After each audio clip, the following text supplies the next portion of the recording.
Alright, so here's what you need to get amazing drone shots like this, and like this. Hi, welcome everybody. My name's Eddie Carrasco, and welcome to my YouTube channel where we talk about photography, talk about some interesting creative process, vlogs, travel, overlanding, you name it. Anyway, let's get to it. So has anyone seen the price of drones lately? I feel like DJI has slowly been increasing the price on a lot of these drones. I'm like this close on pulling the trigger for a Mavic 3 Pro, but sadly, it's a little too expensive right now for me. So I'm actually still using my DJI Mavic 3 Pro here. And lately I've been posting a lot on social media, mainly because I've been trying to learn how to get better at droning, but also just get ready to actually take my Part 107 FAA drone exam. So let's kind of go over some basics that you're going to need to know when you actually have a drone, to actually how to practice and start getting amazing shots with your drone. So let's go over the basics. So once you have a drone, what you want to do is actually get it registered. So you have to pay $5 with the FAA for every new drone that you have. And once you pay that fee, you'll actually have to register it and give a serial number on your drone. So once you have that, you'll also need a couple other things. In my opinion, when you're learning how to drone and how to use it, you want to after you've passed your other requirement, which is passing the trust exam, which is very basic recreational flying permission from the FAA as well. It's just a very simple exam for you to actually be allowed to fly this drone. So safety first, follow the rules, don't get in trouble, because you can't pay a hefty fee for it. So once you have, your drone registered, you've passed your trust exam, what do you necessarily need to kind of learn how to pilot and get better at droning? Well, let me recommend a couple apps here. So one of my favorite some of my favorite drone apps, if you will, especially when you're learning a lot of this, is actually this right here. So there's this free app, at least on the Android store and Apple store, it's called the Part 107. And it's basically just little mini quizzes that allow you to practice and take practice tests and mini quizzes on various subjects for the FAA Part 107 droning exam. The other app I really enjoy is actually this one right here. It's called Air Aware, and it's actually from Pilot Institute. And what I like about this is it's actually going to show you a lot of information in your area of what you're allowed to do and what you're not allowed to do. One of the interesting things is this right here is near my area where I live, or in the Las Vegas area, is I actually have a private airport really close by. So for me to actually fly out in certain areas, I actually have to get approval in the airspace near my neighborhood, or two, I have to find an area which I could actually fly out of. And a lot of these areas, since I'm in a city, a lot of the areas are really hard to be flying in a drone. So I actually recommend people to fly out in areas where it's not so crowded or dense. So like certain parks are okay, other areas such as, and so what I'm actually gonna do is fly out Bed Lake area that is known as G, Nevada.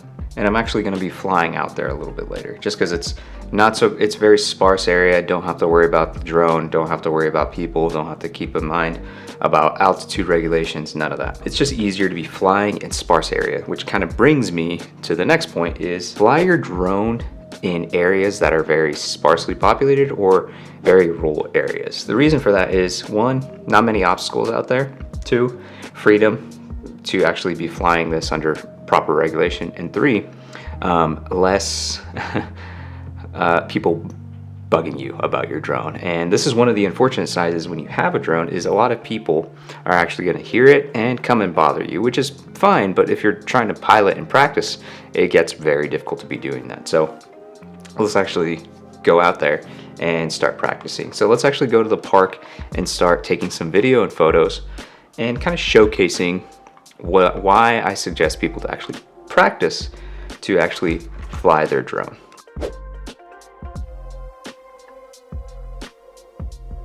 Let me kind of recommend a couple things for anyone who's going to be flying a drone and what you might find very helpful. Actually make your flying experience a little more relaxed and, well, painless. First one I'm actually going to recommend is a good little set of ND filters for your drone. So I got these little filters for the drone. What I recommend is to have at least 2 really good ones, mostly because if you're gonna be flying in, let's say, very harsh light, kind of sunset area, and you want to start doing more long exposure photography or just fly during sunset, the glare is really going to cut down on the light and just kind of blow everything out in your videos and photos. So have a good set of filters.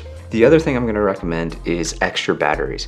So with the Mini 3 Pro, you get about 30 to 34 minutes of flight time to actually be taking photos and video.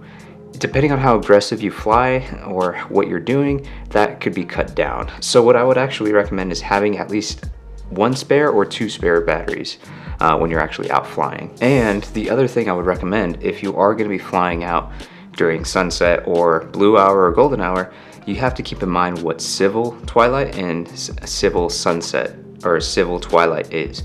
Basically what civil twilight is it's 30 minutes before sunrise and 30 minutes after sunrise. So if you're going to be flying out in rural areas like I am during twilight, civil twilight, it's best to have anti-collision lights like I do.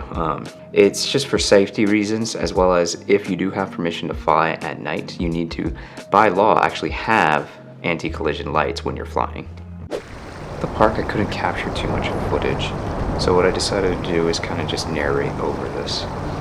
As you can see, a lot of my shots are very simple. It's just top bird view of the drone, just kind of circling an object. Then from here, it's just keeping it simple as well.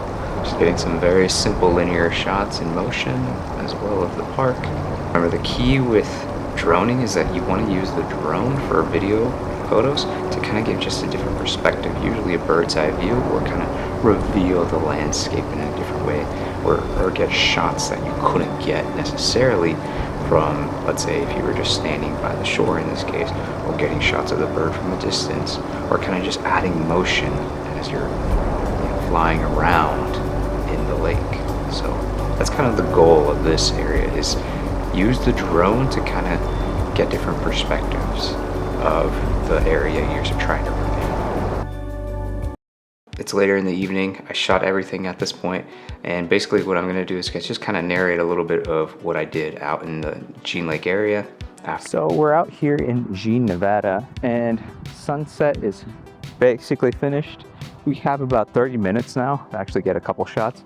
So what I'm actually going to do is try to fly the drone around the car and hopefully get some really nice shots and do some long exposures. So we'll see how it turns out. I've already done a couple practice runs, so it's going to be interesting how this works, but yeah, should be good. Should be exciting.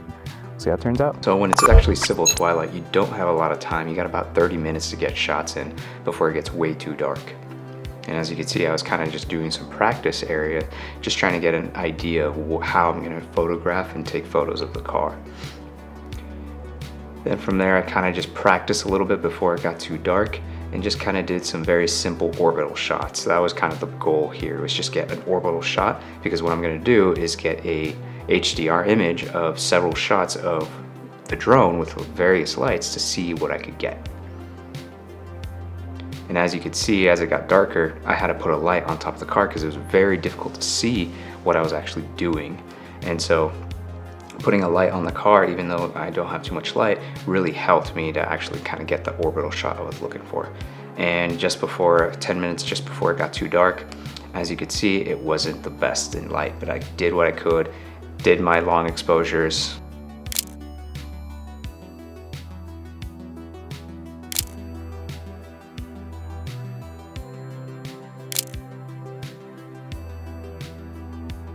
In the meantime, if you guys have really liked this video and kind of enjoyed my tips and tricks on how to get better shots and photos for video with the drone, like and subscribe, and until next time, later.